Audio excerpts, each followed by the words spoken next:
Pag-usapan natin itong si Spam at si Hani Lacuna, itong mga katunggalin nito ni Yorme. Kasi ang balita daw po natin, double time na po sila at double effort, diba? Na doble.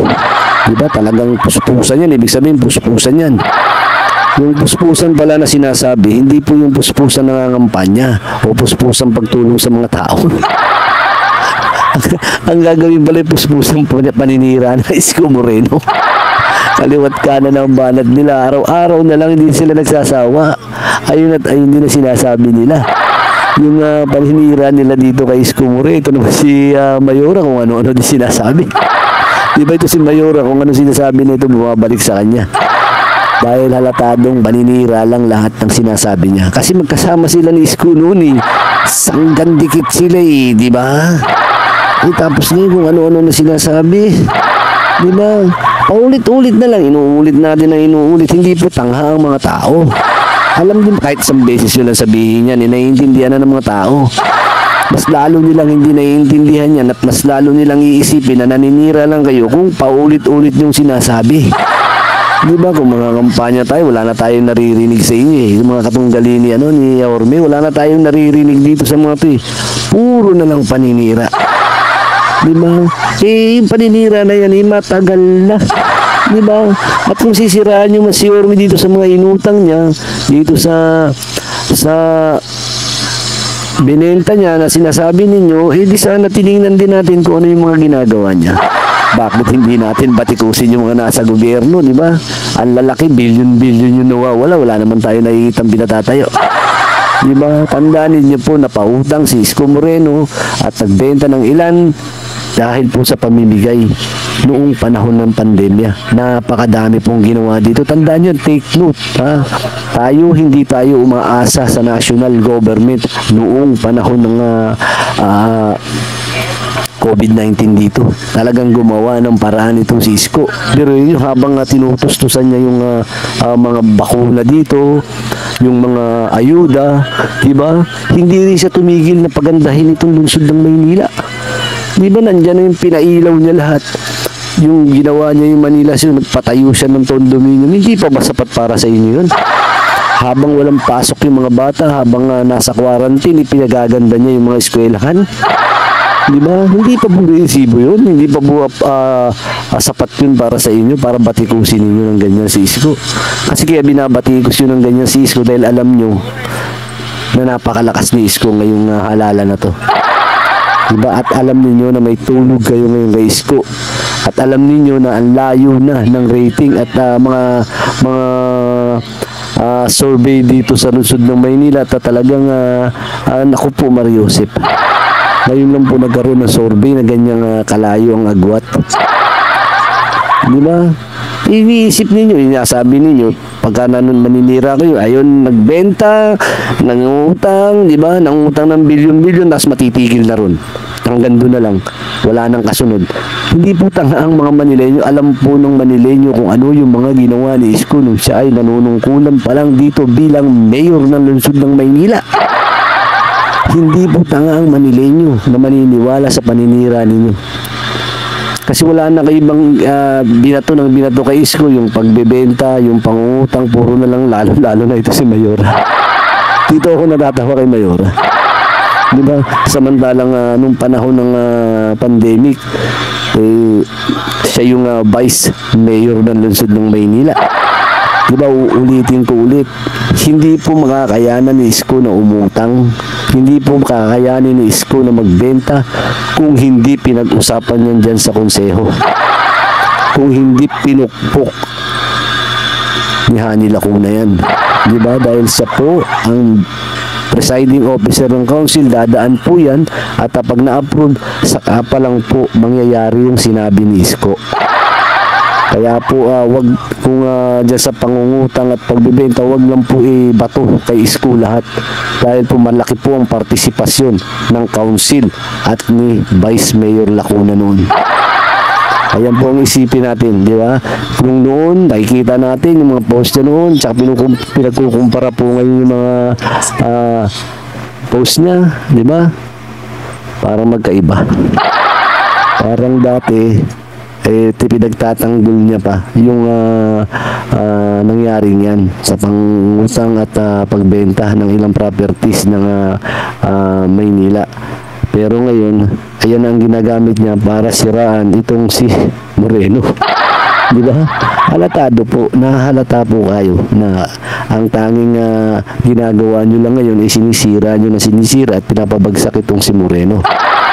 Ayan po ang nakikita ng ilang Manileño. Kaya po yung mga Manileño habang sinisiraan ninyo, ito naman si SB, itong si Spam,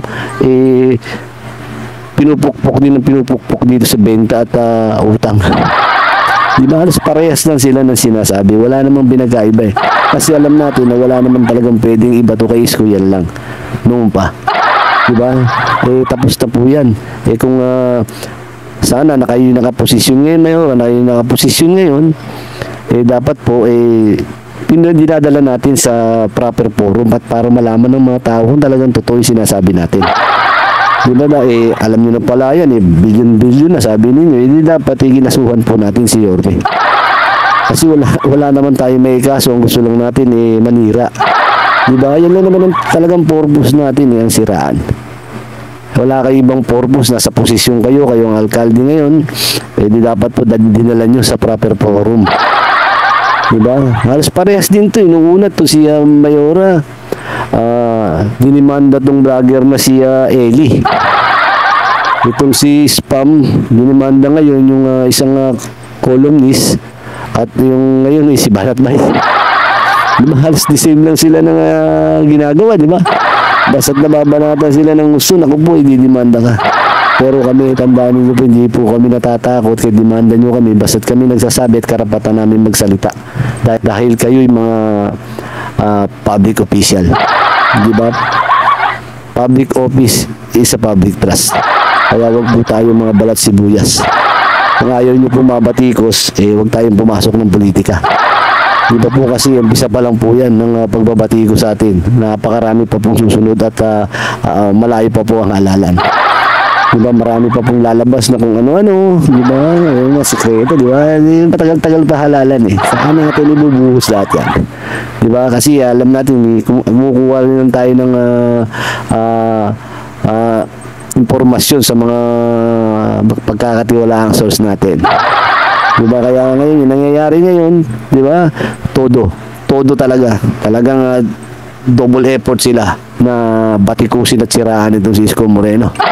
Pero, sinasabi ko, wala pong mangyayari dyan. Kasi po yung pinaninira natin, matagal na po at meron siyang prueba. Meron siyang pinapakita na ginawa niya. Yung iba nga po, bilyon-bilyon ng ninanakaw. Diba? Wala namang may pakita ni isang ginawa. Puro mga food pack lang na pinapakita, pinamimigay. Kung sa food pack lang at sa pinamimigay, naku po, dagsa anong panahon ni Yorme. Alam nyo yan. Tingnan nyo, di ba? Dagsa na nga yung food pack, dagsa yung mga gamot, di ba? Tapos nakapagpatayo ka pa ng magandang eskwelahan, nakapagpatayo ka pa ng ilang condominium, tapos napagawa mo pa ang Manila Zoo, napaganda mo pa yung kalsada, napailaw mo yung buong Maynila. Saan ka pa? Nagre-reklamo pa ba kami? Di ba kayo lang naman nagre-reklamo eh.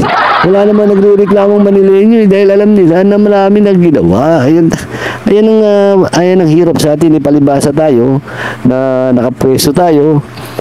Parehas pala kayo nakapwesto. Naghahanap tayo ng mga ginagawa natin. Di ba? Sinasabi matagal nang nagbibigay. Ngayong papalapit na lang ang eleksyon at itong kumandidato na saka ko lang narinig yung pangalan na yan dito sa lungsod ng Maynila eh. Kahit nga nung dinadala ng mga mamalapit sa akin yung tutuktuin dati, hindi ko naman kilala yung number 1 na nang tutuktuin. Pala si si Spam pala yan. Diba kaya nung kumandidato dito, ay nako, hindi ko kilala yan, never heard. Diba? Hindi nga, ay ako laman ako ng Maynila eh, kahit saan ako pumupunta dito eh. At nakikita ko at laman din ako ng social media eh. Kung talagang dito siya tumutulong talaga eh, nakita natin sa social media yan.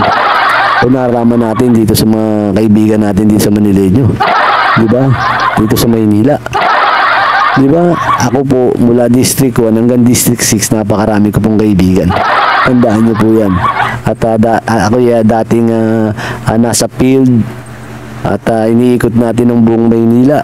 Di ba? Kaya napakarami po natin kaibigan. Kaya ang dami po natin nakakausap iba't ibang lugar. Di ba? Kaya hindi nyo po malihilin lang si Kamata. Tandaan nyo po yan.